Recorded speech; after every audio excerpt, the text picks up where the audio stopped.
My name is Mackenzie Olsen, and for the state fair this year, I have decided to restore my grandfather's tractor. So FFA started for me in 8th grade. I heard a lot of people joining it. So when I decided to do that in that first class, I just kind of fell in love with it. I loved the competitions, I loved all the people that were doing it, and it kind of just turned into a passion for me. My grandfather was also an FFA, so I just wanted this to be like a kind of a full circle type moment. Like he did FFA and now his granddaughter's doing it and decided to do his tractor. So it all started with my great-grandfather on my dad's side. After World War II, he actually decided to work in Milwaukee, Wisconsin and help produce these tractors, and he helped produce some of the first D17s. And then on my mom's side, my other great-grandfather purchased this tractor, which was one of the first ever made. So it's kind of a full circle, because it's like the most rewarding part is I got to bring two sides of my family back together on one.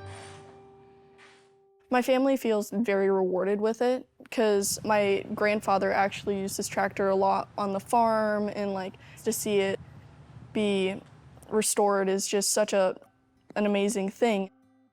So this is a 1957 Allis-Chalmers D17.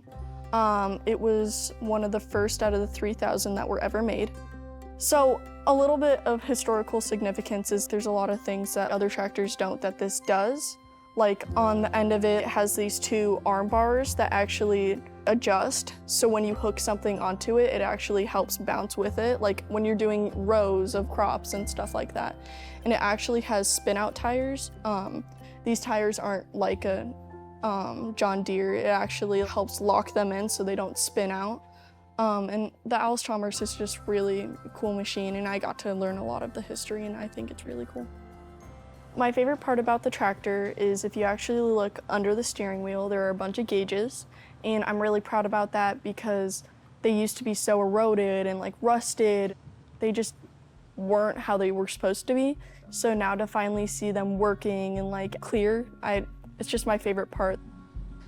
So this started in January, and just over the course of the winter, due to the fact that we couldn't work outside, we did a lot of tearing apart, sanding down parts, seeing, hey, like, what do we need to fix? Because there was a hydraulic leak in the front, so we had to take the whole front out, and that was just a situation itself. That was one of the hardest things that I had to do for this project, because we had to replace seals, and we had to like figure out, oh, where does this go again? Like we need to remember like where everything goes and like how to put it back together.